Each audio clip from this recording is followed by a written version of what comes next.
नदी में अनेक जीव हैं, मुझको खा डालेंगे, मैं बहुत छोटा प्राणी हूं।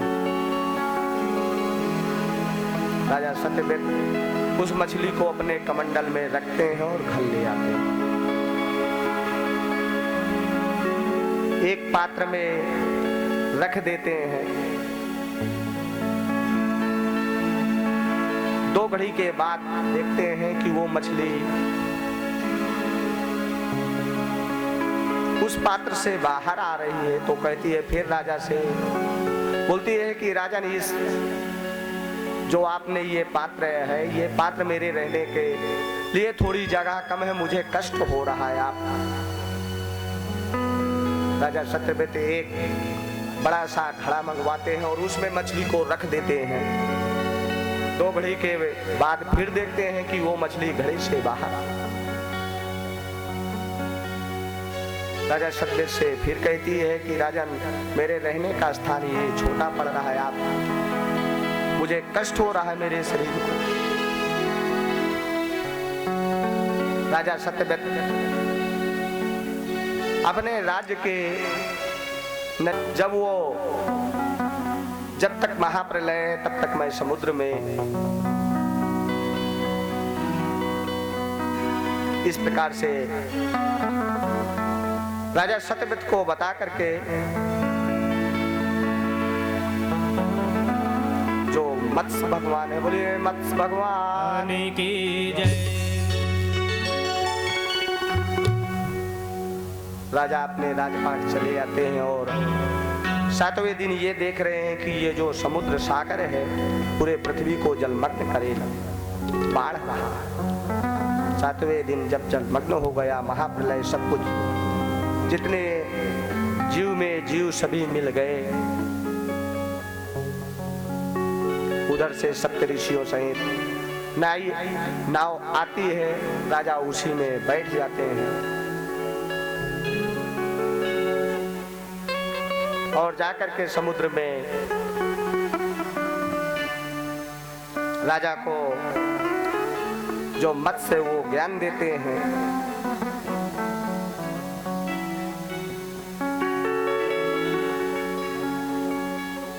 महाप्रलय के उसी समय हयग्रीव नामक ब्रह्मा जी को नींद आ रही थी, तो ब्रह्मा जी के मुख से वेद निकल गए। तो हयग्रीव नामक जो दैत्य वो वेदों को चुरा ले गए। जब वेदों को चुरा ले गए तो मत्स्य भगवान हयग्रीव दैत्य हयग्रीव को मार करके और फिर वेदों को लेकर के ब्रह्मा जी को पुनः दे दी।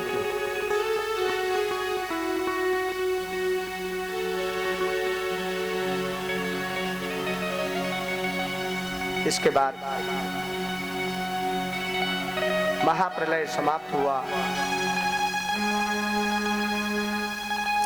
और वही जो सत्यव्रत राजा है आज मनु,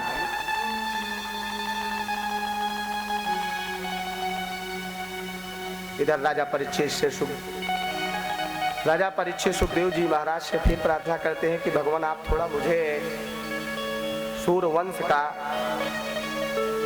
सूर्यवंश में राजा दशरथ है, अयोध्या में राजा दशरथ जी के यहाँ परम ब्रह्म का कैसे अवतार हुआ, ये भी मेरे कानों में पावन पवित्र कथा सुनाइए।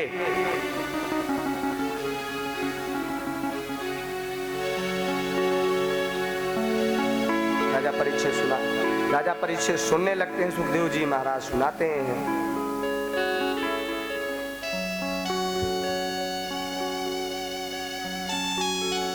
एक बार राजा प्रताप भानु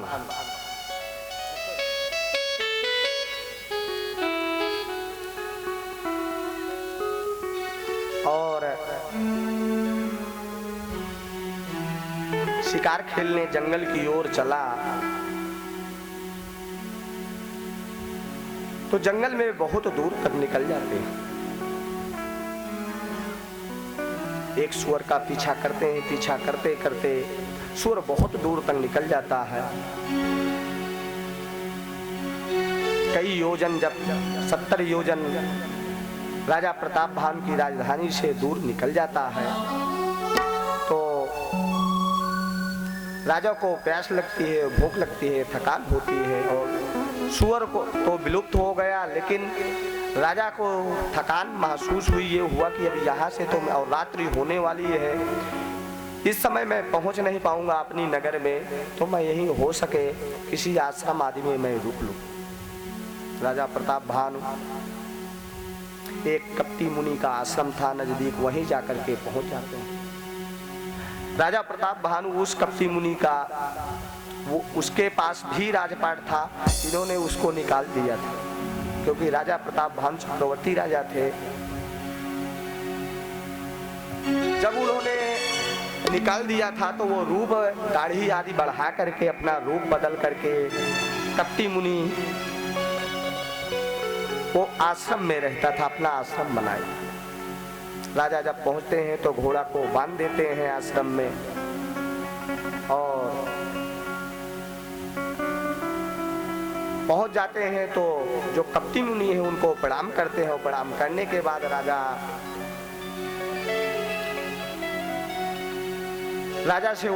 राजा को तो कपटी मुनि पहचान जाते हैं, लेकिन राजा कपटी मुनि को नहीं पहचान रहे हैं कि ये वही राजा है जो मुझे देश से निकाला है। कपटी मुनि तो मन मन बहुत प्रसन्न हुए कि आज मेरा जो शत्रु है वो मिल गया।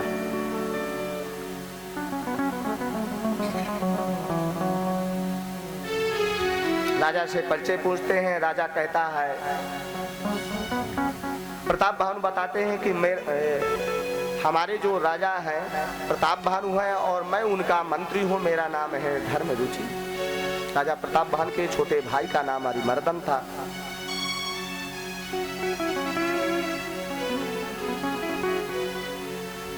इतनी यज्ञ कर चुके थे, प्रत्येक यज्ञ ये 1,000 यज्ञ कर चुके थे। अश्वमेध यज्ञ है, वाजपेय यज्ञ है, बृहस्पति व्रत यज्ञ है, जितनी बड़ी यज्ञ रहे, राजसूय यज्ञ है। अपने समय में इन्होंने 1,000 यज्ञ सभी यज्ञाएं किया।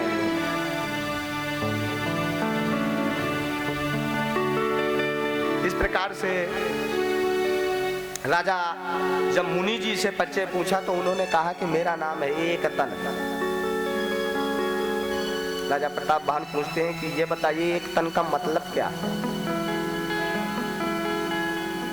कपटी मुनि बताते हैं कि राजन ऐसा एक तन का मतलब ये हुआ कि जब से सृष्टि ब्रह्मा जी ने रचा तब से मैंने एक ही तन धारण किया हूँ, आज तक मेरी मृत्यु नहीं हुई, क्योंकि मैं तपस्वी हूँ, योगी हूँ, इस कारण से मेरी मृत्यु नहीं हुई, इसलिए मेरा नाम एक तन है।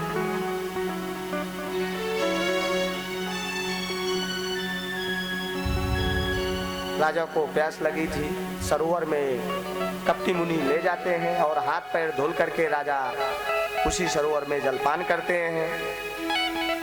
इसके बाद फिर कपटी मुनि के पास आ जाते हैं। राजा उनसे पूछते हैं कि यहाँ से हमारा राजपाट है। जब इस प्रकार योग्यता बताया तो राजा ने अपना परिचय बता दिया कि मेरा नाम प्रताप भानु मैं ही हूँ।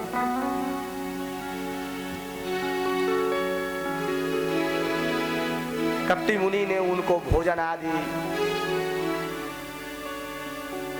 खिलाया और खाना खिलाने के बाद फिर राजा प्रताप भानु से बात करने लगे और बात करते करते ये हुआ कि मेरे में बहुत योग बल है, मैं तपस्वी हूँ, मैं तो आपका ऐसा राजपाट कर दूंगा कि एक छत्र कभी आपके राज्य में कष्ट तो आएगा ही आएगा ही नहीं, हर हमेशा आपका ही राज्य रहेगा। इस पृथ्वी पर आपसे लड़ने वाला कोई नहीं रहेगा, मेरे पास ऐसी विद्या। राजा प्रताप भानु कहने लगे कि मुनि जी आप बताइए कौन सी विद्या है और मैं मानूंगा, आप मेरे गुरु हैं, आप मुझे जरूर आप बताइए ऐसी यदि कोई विद्या। वो बताते हैं कि यदि आप मेरा कहना मान लेंगे तो जरूर आपका एक छत्र राज रहेगा और आपका राजपाट हमेशा बना रहेगा, कभी कोई ले नहीं सकेगा। राजा प्रताप भानु को जब इस प्रकार कहते हैं तो राजा प्रताप भानु पूछते हैं कि बताइए मैं क्या करूं, कैसा उपाय वो मुझे बताइए। कपटी मुनि कहते हैं कि देखिए, आप जब अपने नगर में पहुंचेंगे, नगर में पहुंचने पर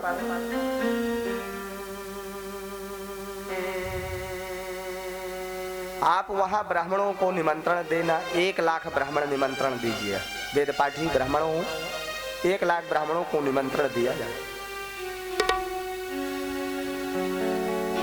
और देखिए, भोजन तो मैं बनाऊंगा और परोसेंगे आप, खाना खिलाने में आप रहेंगे, भोजन मैं तैयार करूंगा। लेकिन मैं आऊंगा, चुपके से आऊंगा, आप मैं अपना रूप बना करके आपके नगर में मंत्री का रूप बनाऊंगा, लेकिन आप मुझे पहचान जाना और आप किसी से ये बताएंगे नहीं। राजा कहें कि ठीक है। आप भानु जी कहते हैं कि ठीक है मुनि जी, मैं ऐसा ही कर लूंगा।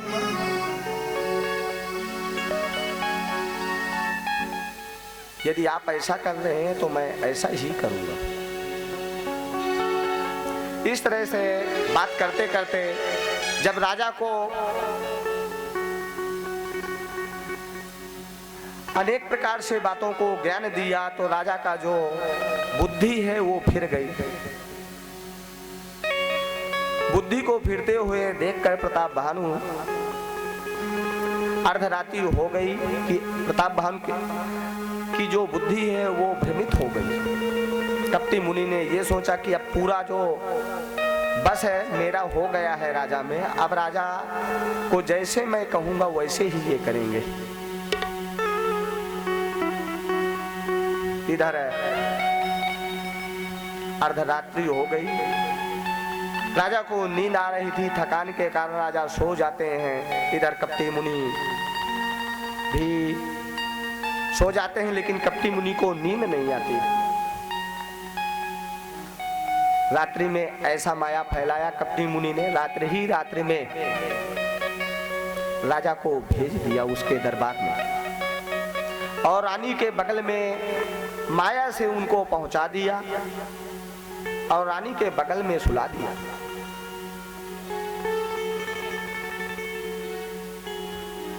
सुबह प्रातः होता है, रानी देख करके कि राजा अच्छा रात्रि में आ गए हैं, बहुत प्रसन्न हुई। इधर राजा को ध्यान आया प्रताप भानु को कि मुझे तो ब्राह्मणों को निमंत्रण देना है। इन्होंने 1 लाख ब्राह्मणों को निमंत्रण दिया। इधर जो कपटी मुनि है वो पहुंच जाते हैं धर्मरुचि का रूप धारण करके मंत्री का, और वहां पहुंच जाते हैं और वो रसोई में नियुक्त रसोई का जो पकवान है बनाने लगते हैं। इधर जब लाखों ब्राह्मण आए निमंत्रण में तो जो कपटी मुनि है वो रसोई तैयार किया था तामसी भोजन की, मांस की, और उसमें मांस किसका था? ब्राह्मणों का ही मिलवा दिया था। इस प्रकार की रसोई जब पकवान तैयार करवाया और राजा परोसने लगे अपने करकमलों द्वारा, तो ऊपर से आकाशवाणी होती है,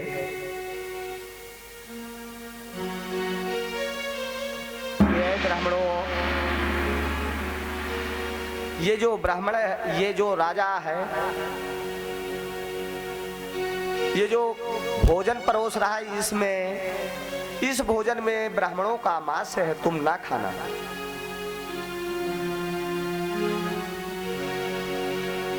इस प्रकार की आकाशवाणी सुन करके ब्राह्मण सभी खड़े हो गए और हल्ला करने लगे। ब्राह्मण को जब ऐसे सुना कि ब्राह्मण का मांस हम लोगों को खिला रहा था ये राजा जान करके, तो सभी ब्राह्मण मिल करके श्राप दे देते गए हैं कि हे मूढ़ राजा, पहले तो आप तामसिक भोजन करा रहा है और इसमें फिर ब्राह्मण का हमारा जो धर्म है ये नष्ट कर रहा है। ऐसे इस तरह से आप 3 जन्मों तक राक्षस हुए।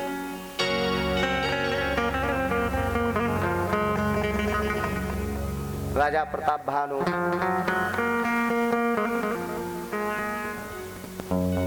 इधर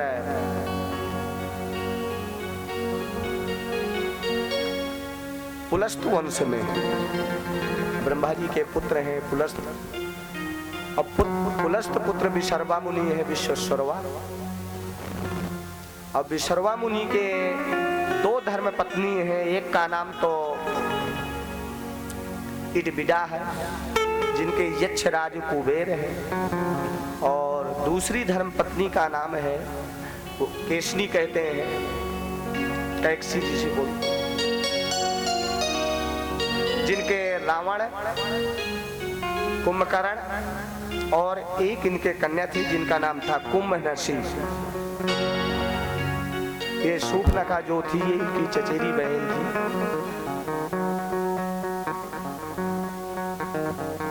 तो पुलस्त वंश में एक बार विश्वकर्मा मुनि जी तपस्या कर रहे थे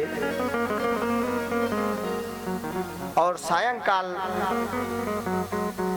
कैक्सी पहुंचती है और मुनि जी से कहती है कि इतने वर्ष हमारे शादी को हो गए हैं, इतने तो हमारे इतने पुत्र हो जाते, 10 पुत्र हो जाते।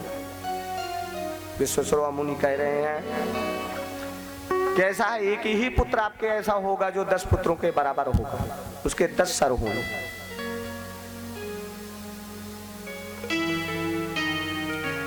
इधर राजा प्रताप भानु का श्राप मिला।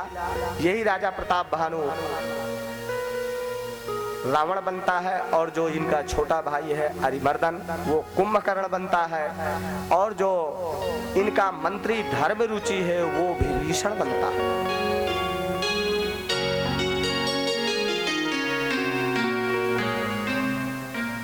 रावण जाकर के जब ये पैदा हुए तो पृथ्वी कांपने लगी। इसके बाद ये ब्रह्मा जी की तपस्या करता है, ब्रह्मा जी से वरदान मांगता है। कुंभकर्ण तपस्या करते हैं और ब्रह्मा जी से वरदान मांगते हैं।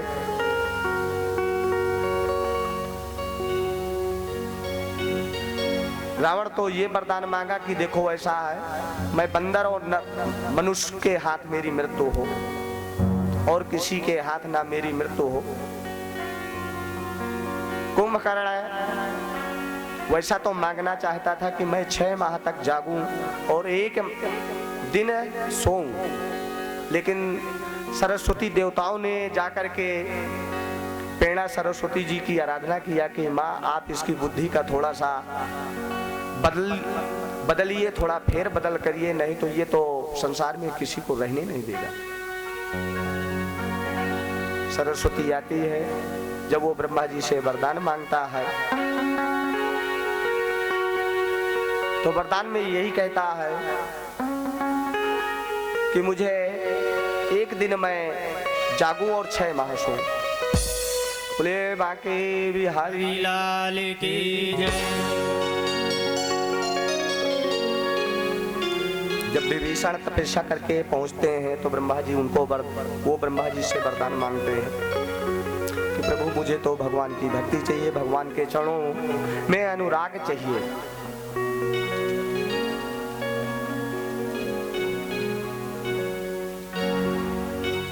इधर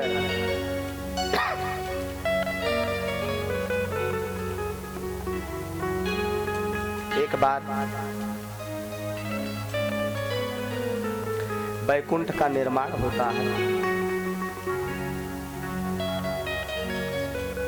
जब वैकुंठ का निर्माण हुआ विश्वकर्मा द्वारा, इतनी सुंदर नगरी जब बनी कि त्रिलोकी में नहीं, तो जब गृह प्रवेश होने लगा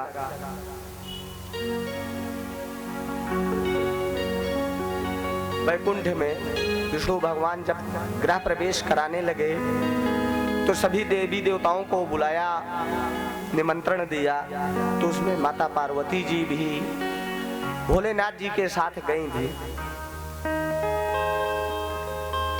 जब भोलेनाथ के साथ गई तो जब वहां पर यज्ञ आदि हो चुका तो माता लक्ष्मी पार्वती जी का हाथ पकड़ करके और बैकुंठ को दिखाने लगी कि देखिए बहन, यहाँ तो हमारा ये रहने का स्थान है, यहाँ तो ये बैठने का है, यहाँ ये हमारा खाना पकाने का स्थान है, यहाँ तो हमारे जो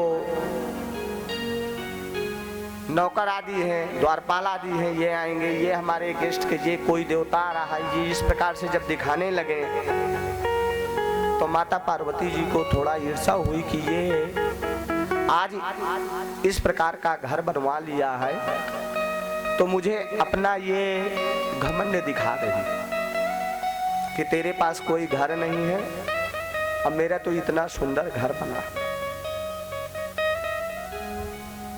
जब भोलेनाथ चल देते हैं बैल में बैठ करके तो माता पार्वती जी रास्ते में ही कहते हैं कि प्रभु ऐसा है, आज तक आपने कोई घर नहीं बनवाया है, बस यही आप कह रहे हैं कि हमारी किस्मत में नहीं है। अरे जब आज तक आपने बनवाया ही नहीं है तो किस्मत को कैसे हम समझे कि हमारी किस्मत में है अथवा नहीं। इस प्रकार से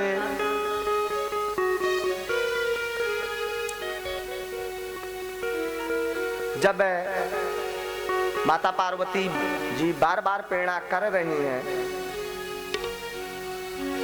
माता पार्वती जी की प्रेरणा करने से भगवान शिव जी कहते हैं कि देखिए देवी, हमारे घर नहीं लिखा है किस्मत में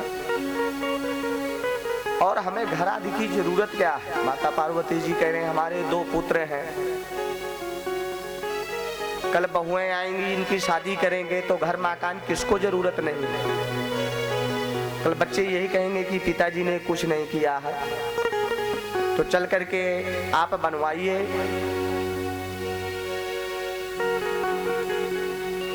भगवान शंकर माता पार्वती जी की बात मान जाते हैं और मैदानों को बुलाते हैं और विश्वकर्मा को, और वहां पर बोलते हैं कि तुम जाकर के दोनों लोग इतनी सुंदर रत्न जड़ित जो वैकुंठ से 1000 गुना अच्छा हो ऐसा नगर का निर्माण करिए। और मैं वो स्थान बताए दे रहा हूँ जमीन कि आप त्रिकूट पर्वत पर जाइए, वहां पर एक कंचन महल बनाइए आप, रत्न जड़ित जो त्रिलोकी में हो ही ना।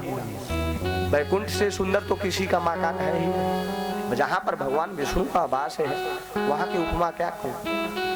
लेकिन अहम का जो भोजन है वो भगवान नारायण करते हैं। जब भगवान शिव जी ने इस प्रकार कहा तो मैं दानव और विश्वकर्मा जाकर के वहां 6 माह के अंदर इतना सुंदर किला बनाया कि शायद है त्रिलोकी में ऐसा सुंदरता नहीं। स्वर्ण से, रत्नों से, मड़ियों से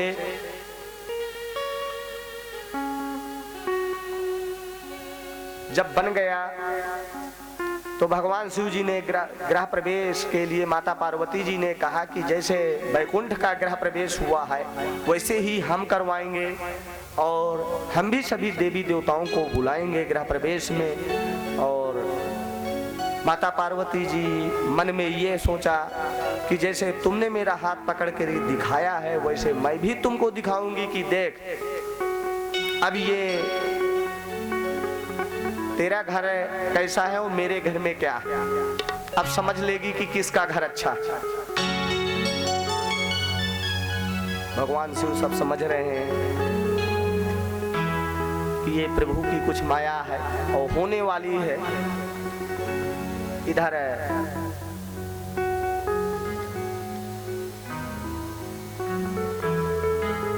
भगवान शंकर रावण के पिताजी को विश्वेश्वरवा को बुलाते हैं। बहुत बड़े विद्वान पंडित थे उस समय, और जब गृह प्रवेश करवाते हैं, यज्ञ आदि हुआ तो माता पार्वती जी तुरंत खड़ी हो जाती हैं और लक्ष्मी जी का हाथ पकड़ते हैं और सब जगह दिखाने लगते हैं कि देखिए बहन, ये यहाँ ऐसा है, यहाँ ये है हमारा, यहाँ ये है, और ये देखिए यहाँ पे ये मणि लगी हुई है, आपके यहाँ बैदूण मणि लगी है, कौस्तुभ मणि नहीं लगी है, नील मणि नहीं लगी है, देखो यहाँ कितने सुंदर। पूरा हमने तो स्वर्णमय ही बनवा दिया, हमने कोई कार्य छोड़ा ही नहीं है बिना स्वर्ण से।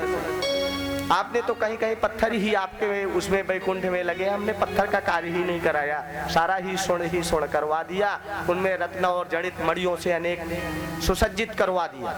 अब बताइए आप कि कैसा लगा आपको। इधर भगवान नारायण की माया और भगवान शिव की कृपा।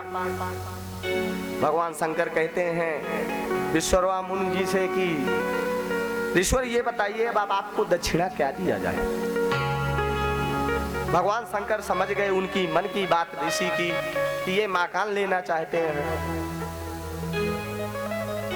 विश्वकर्मा मुनि जी कह रहे हैं कि प्रभु आप पहले ये बताइए यज्ञ कैसा लगा।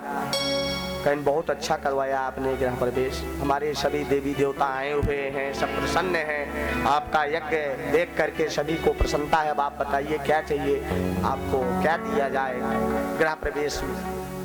बता प्रभु ऐसा मैंने तो कभी पहले मांगा नहीं हो, यदि आपसे मांगूंगा तो मुझे विश्वास है कि आज तक आपने किसी बात में मुखड़े नहीं।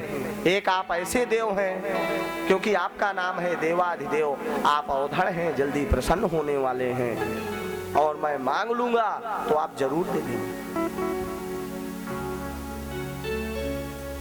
विश्वकर्मा मुनि जी कह रहे हैं कि प्रभु ऐसा है, मुझे लग रहा है कि मैं हो सके तो आप ये अपना ये जो मकान है ये आप दे दीजिए। बोले बाके बिहारी लाल की जय। इस प्रकार से जब स्वर्णमय रतन जड़ित लंका भगवान शंकर ने एवं मस्तु कह दिया कि ठीक है ले लीजिए, मन में एक भी ना हिचकिचाहट हुई। माता पार्वती जी आ रही हैं तो भगवान शिव कह रहे हैं कि देवी देखा, मैं कहा कि हम लोगों की किस्मत में मकान नहीं लिखा है, लेकिन आप बात कहें क्या हो गया, ये मकान सब कुछ बन गया, आप रहने का तो है। कहीं ऐसा है मैं तो ये दान दे दी, कहीं किसको कहीं जो ये ऋषिवर करा रहे थे ऋषि जी, इन्हीं को हमने दे दिया। गृह प्रवेश कराने में जो यज्ञ कराया उसमें दक्षिणा में दे। माता पार्वती जी क्रोधित हो जाती हैं, हे ऋषि तुमने सोच समझ के दक्षिणा नहीं मांगा है, मैं नहीं थी और आपने तुरंत ही भोलेनाथ से ले लिया, तो आप गलत किए हैं। और क्रोध में गुस्सा में विश्वकर्मा मुनि जी को श्राप दे देती है कि आपसे इस नगरी का वंश का विनाश है, वंश चलेगा नहीं, दूसरी पीढ़ी आपकी इस घर से आपका विनाश है। आपको मांगना था तो मुझे आ जाने दीजिए, मैं आ जाती, इसके बाद फिर बोलते हैं आप तो मुझे भी संतुष्टि होती, लेकिन आप एकांत में मांग ली। भगवान शिव जी माता पार्वती जी फिर बैल में बैठते हैं और लक्ष्मी जी को कहती है माता पार्वती जी कि देखा बहन, गृह प्रवेश में मैंने तो आपसे 1000 गुना सुंदर मकान दे दिया, आप क्या दक्षिणा में दिए हैं पंडितों को? हमने तो पूरा मकान ही दे दिया, आप क्या दिए? भगवान शंकर फिर कैलाश पहुंच जाते हैं, कह रहे हैं कि देवी हमें तो कैलाश ही अच्छा लग रहा है, जहां पर भगवान का स्मरण हो वही वैकुंठ है। बोले राधा रानी की जय। हम राम जी के राम जी हमारे हैं, हम राम जी के राम जी हमारे हैं, हम राम जी के राम जी हमारे हैं, हम राम जी के राम जी हमारे हैं। देखिए ऐसा है, सुखदेव जी महाराज राजा परीक्षित को कथा क्यों सुनाया? बहुत से 88,000 ऋषि बैठे थे। जब नग्नि है, भरद्वाज है, अत्रि है, पुलस्त है, क्रतु है, अंगीरा है, इनके स्वयं पिताजी वेद व्यास जी बैठे थे और वेद व्यास जी के पिताजी बैठे थे पराशर मुनि जी। लेकिन सुखदेव जी महाराज ने ही क्यों कथा, जो स्वयं रचयिता है श्रीमद् भागवत महापुराण की, उन्होंने नहीं कथा सुनाया। देखो, श्रोता और वक्ता ये दोनों भगवान के अंश हैं। जितना वक्ता में वो होती है उतने श्रोता में होती है। कल मैंने आपसे गज और ग्राह की बात बताया हूं। भगवान ने क्या कहा है गजराज से कि देखिए, जो मेरे भक्त का पैर पकड़ लेता है पहले उसका मैं उद्धार कर देता हूं, पहले भक्त का नहीं करता। इसलिए ऐसे वक्ता होना चाहिए, ऐसे श्रोता होना चाहिए।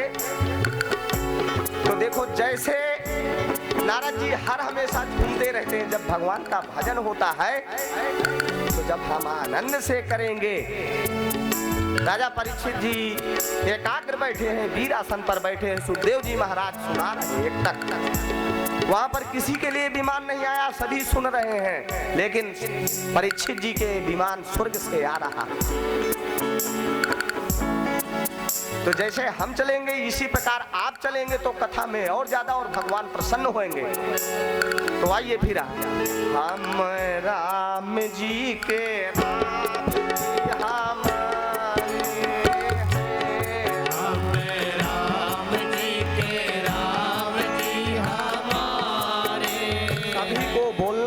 सभी को ताड़ी बजाना कर।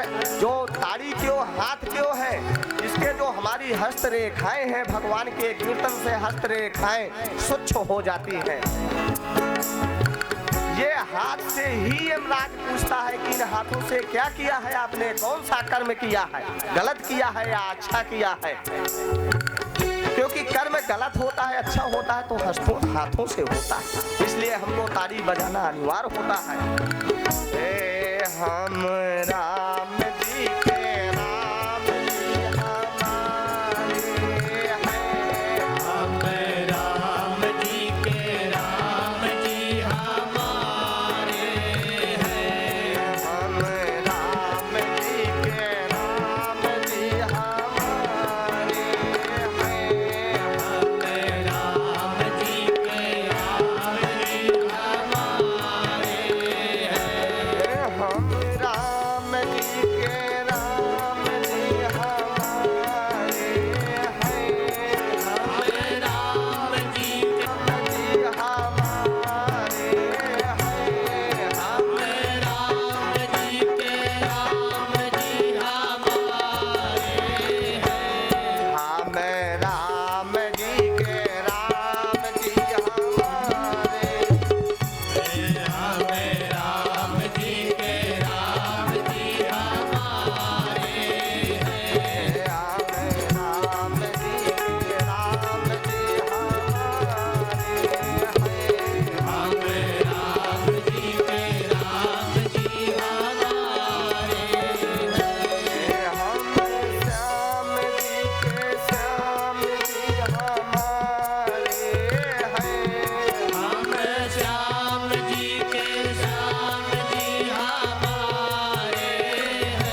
देवताओं के पास पहुंचती हैं और सभी देवता मिलकर के ब्रह्मा जी की आराधना करते हैं। ब्रह्मा जी मिलकर के भगवान नारायण की आराधना करते हैं। भगवान नारायण आते हैं और कहते हैं कि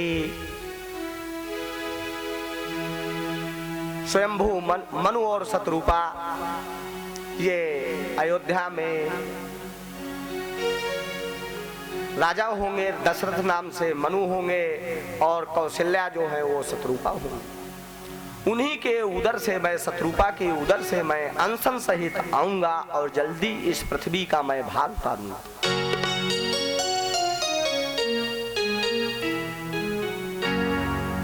मनु जी,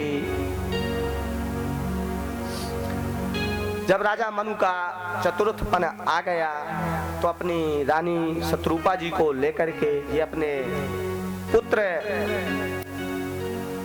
राजा उत्तानपाद को राजाभिषेक किया, सिंहासन पे बैठाया और सिंहासन पे बैठाने के बाद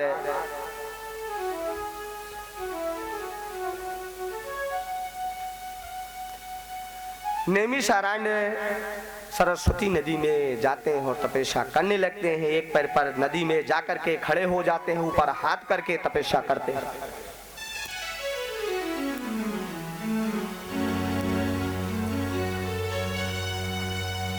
जब तपस्या करने लगे ऊपर हाथ करके और जल में, जितने जल में ये डूबे थे उतना इनका जो अंग है, जो ये चमड़ी है और इनका जो मांस है, ये बिल्कुल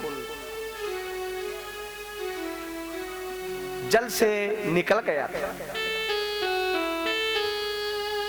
इनकी तपस्या देख करके पहले ब्रह्मा जी आते हैं।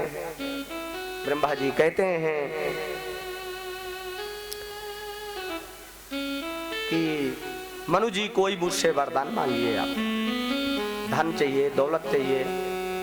मनु जी कहते हैं कि देखिए ऐसा है, मुझे तो ना धन की जरूरत है, ना राज की जरूरत है, ना पुत्र की जरूरत है। देखिए पुत्र तो अभी तक मैं राजा था और जो मेरा पुत्र है उत्तानपाद वो चक्रवर्ती सम्राट है, और आपका जो कुबेर है मेरे पुत्र से ही कर्ज लेता, मुझे धन की क्या जरूरत है। इस प्रकार जब ब्रह्मा जी को बोलते हैं तो ब्रह्मा जी वापस चले जाते हैं। महादेव जी आते हैं। महादेव जी भी इसी वचन को जब रखा तो मनु जी ने कहा कि देखिए आपसे, आप लोगों से हमें वरदान की जरूरत नहीं,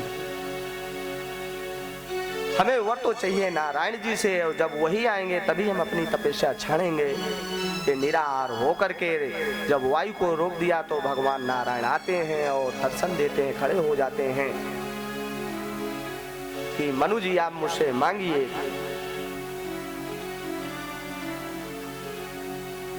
मनु जी मांगते हैं कि आप मुझे वो रूप दीजिए कि जो भगवान शंकर के हृदय में हर हमेशा रहता है। भगवान शिव जी के हृदय में जो हर हमेशा रूप है, एक तो वो रूप दीजिए और उसी रूप में आप मुझे आप जैसा पुत्र चाहिए। भगवान नारायण कहते हैं कि देखिए अब मेरे जैसा पुत्र तो यहाँ है ही नहीं, मैं ही आपके घर आऊंगा। आप तब तक आप जाकर के देवलोक में इंद्र की जो राजधानी है वहां निवास करिए। इसके बाद आपका जन्म होगा अयोध्या में, आप राजा दशरथ से नाम से जाने जानेंगे और जो शत्रुपा जी हैं वो कौशल्या नाम से जानी जाएंगे। कौशल्या जी के उदर से मैं अनशन सहित अवतार लूंगा और इस पृथ्वी का भार उतारूंगा।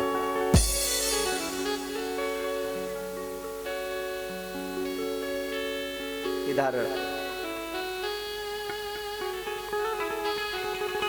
राजा दशरथ जी अयोध्या नगरी में राजा दशरथ जी राज कर रहे थे। राजा दशरथ जी की 3 रानियां, वैसे तो वाल्मीकि रामायण में 360 हैं, मुख्य 3 रानियां हैं, जो कौशल्या है, केकई है और सुमित्रा है।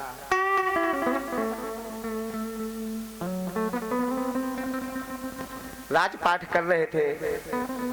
राजा दशरथ जी अपने आयु का 1/4 हिस्सा जब निकल चुका, 1/3 हिस्सा जब अपने आयु का निकाल चुके, ये तो चतुर्थ था, चतुर्थपन। राजा दशरथ जी की आयु, जब भगवान श्री राम ने जन्म लिया है तो 61,000 वर्ष की थी।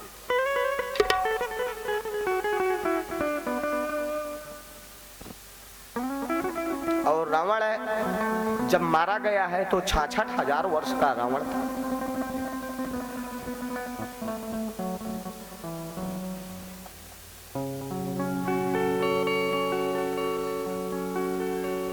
एक बार जब राजा दशरथ इंद्रलोक गए, और हर हमेशा जब ये इंद्रलोक में जाते थे तो बैठते थे, डेली ये सत्संग में पहुंचते थे देवेंद्र के पास, देवताओं के राजा इंद्र के पास। जब वहीं जाते थे डेली उनसे सत्संग करते थे, बैठते थे और वहीं से फिर आते थे। तो एक बार जब राजा दशरथ जी वहां बैठे थे तो इनका जो पटका है वो रह गया। उन्होंने तुरंत रथ मोड़ा और पहुंच जाते हैं इंद्र के दरबार में और देखते हैं कि जिस स्थान में मैं बैठा हूं ये जो इंद्र है ये धुला रहा है। धुलते हुए राजा दशरथ देखा तो मन में इनके शंका हुई कि जिस स्थान में मैं बैठता हूं उसको ये धुलवाते हैं, और जहां पर ये बैठा है, क्योंकि जो देवताओं का राजा जब राजा दशरथ पहुंच जाते थे तो आधा आसन बैठने को देते थे। राजा दशरथ जी मृत्युलोक में किसी के पास नहीं बैठते थे, और ये बैठते थे तो देवताओं के राजा इंद्र से दोस्ती थी। इनके एक मित्र थे यहाँ पर जिसका नाम था रोमपाद।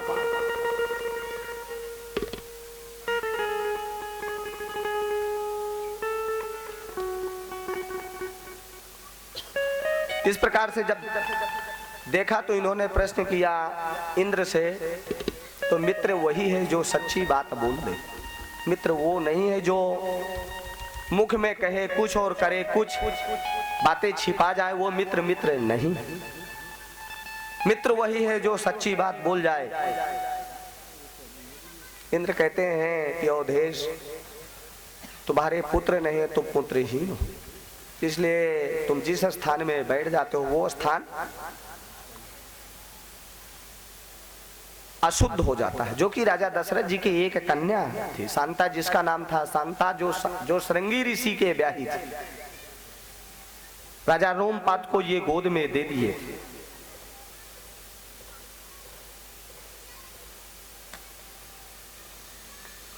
लेकिन उन्होंने जब इस बात को राजा दशरथ से बोल दिया तो राजा दशरथ को मन में बहुत दुख हुआ कि देवेंद्र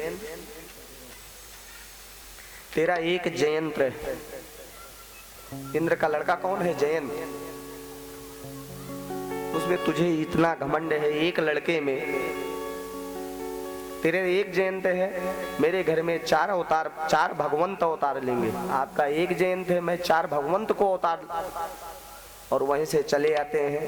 रास्ते में प्रतिज्ञा करते हैं कि घर जब ही जाऊंगा जब पुत्र का मुझे उपाय मिल जाएगा, और जा रहा हूं गुरुजी के पास कि आज तक आपने मुझे बताया नहीं है गुरुदेव कि आपके पुत्र नहीं है। आप जहां पर जिस स्थान में बैठते हैं वो स्थान अशुद्ध हो जाता है, आपका मुख देखने का पाप है। ये चीजें आपने बताया क्यों नहीं है?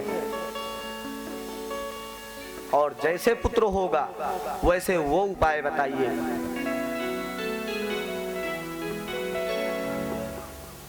एक बार युग माही, एक बार भूपत मन माही, भय गलान मोरे सुत नाही। एक बार तायुग माही, भय गलान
ग्राह गया हूँ तुरंत मैं ही पाला शरण लाग कर विनय विशाला।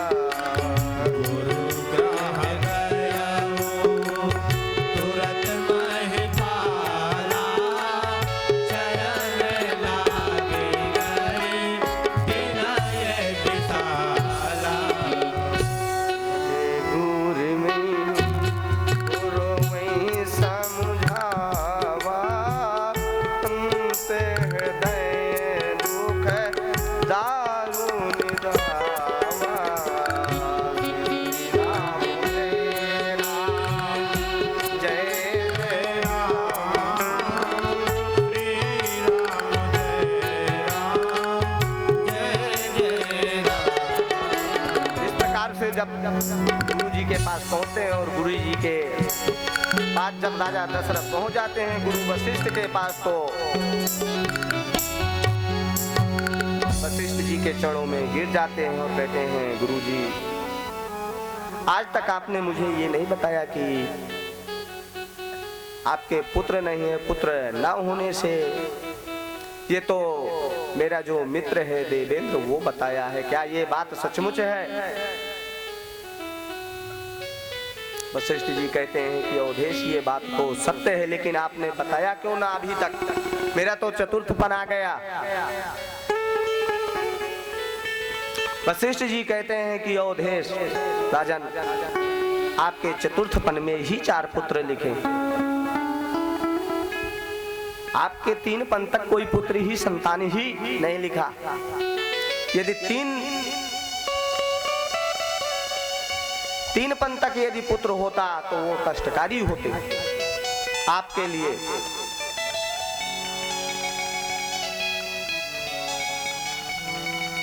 राजा दशरथ जी कह रहे हैं कि ठीक है गुरुदेव, जैसे आपकी इच्छा। और आप ये मुझे बताइए कि अब पुत्र होने का उपाय बताइए और जल्दी बताइए। गुरु वशिष्ठ जी कहते हैं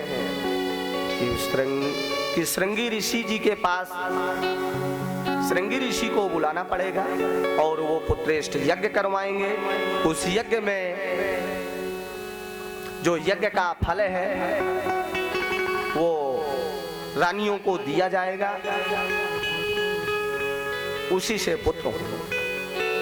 राजा दशरथ जी तैयारी करवाते हैं कि श्रृंगी ऋषि जी कैसे आएंगे। तो एक बार राजा रोमपाद के राज्य में वर्षा नहीं हुई थी और उनके भी पुत्र नहीं था, तो वो श्रृंगी ऋषि को बुलवाए थे। तो राजा दशरथ जी अपनी पुत्री शांता को दिए थे, तो उनके 4 राजा रोमपाद के 4 पुत्र हुए। इन्होंने अपने मित्र को बुलवाते हैं राजा रोमपाद को और उनसे कहते हैं कि जैसे श्रृंगी ऋषि आए आप वो उपाय बताइए और चला जाए श्रृंगी ऋषि को बुला करके। श्रृंगी ऋषि वशिष्ठ बुलावा पुत्र काम शुभ यज्ञ करावा।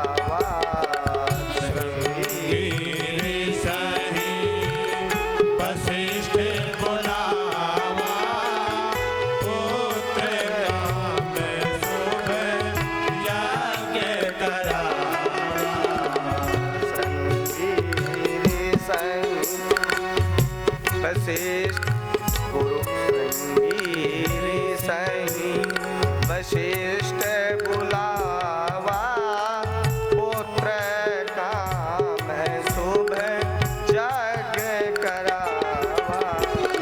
श्रृंगी ऋषि वशिष्ठ बुलावा पुत्र काम शुभ यज्ञ करावा। इस प्रकार से राजा दशरथ जी राजा रोमपाद गुरु वशिष्ठ आदि को लेकर के जाते हैं श्रृंगी ऋषि को। इनके आश्रम पे पहुंचते हैं और बुला करके लाते हैं और यज्ञ की तैयारियां कराते हैं। जब यज्ञ की तैयारियां कराने लगते हैं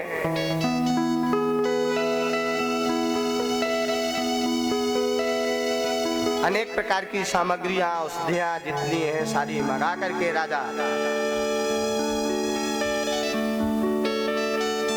देश के कोने कोने में सब जगह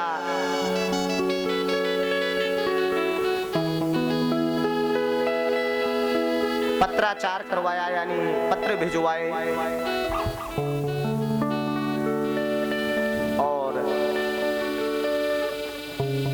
इधर सुखदेव जी महाराज इशारा थोड़ा फिर प्रश्न उठाते हैं कि भगवान ये बताइए क्या वशिष्ठ जी स्वयं ब्रह्मा जी के मानस पुत्र हैं, क्या ये समर्थवान नहीं थे? तो श्रृंगी ऋषि को बुलाए। वशिष्ठ शब्द का अर्थ है जिन्होंने इंद्रियां दमन किया, जिन्होंने 10 इंद्रियों को जीत लिया है, उस शब्द का अर्थ है वशिष्ठ। दशरथ, दशरथ शब्द का अर्थ है जिन्होंने 10 इंद्रियों को, जिन्होंने 10 इंद्रियों में विजय प्राप्त कर लिया,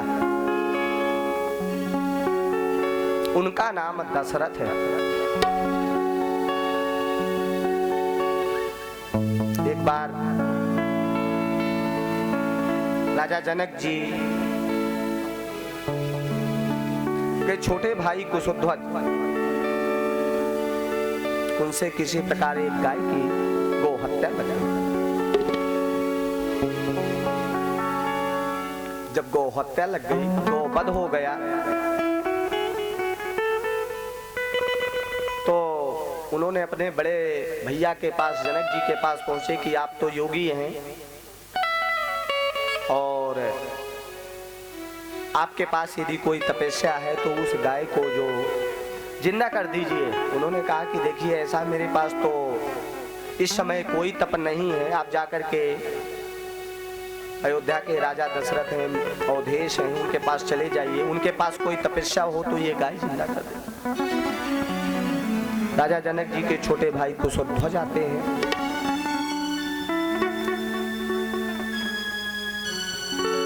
द्वार में वो एक झाड़ू लगा रहा था, प्रातः पहुंचते हैं और झाड़ू लगाने वाले से कुशध्वज से मुलाकात हो गई इनके राजपाट में। तो कहते हैं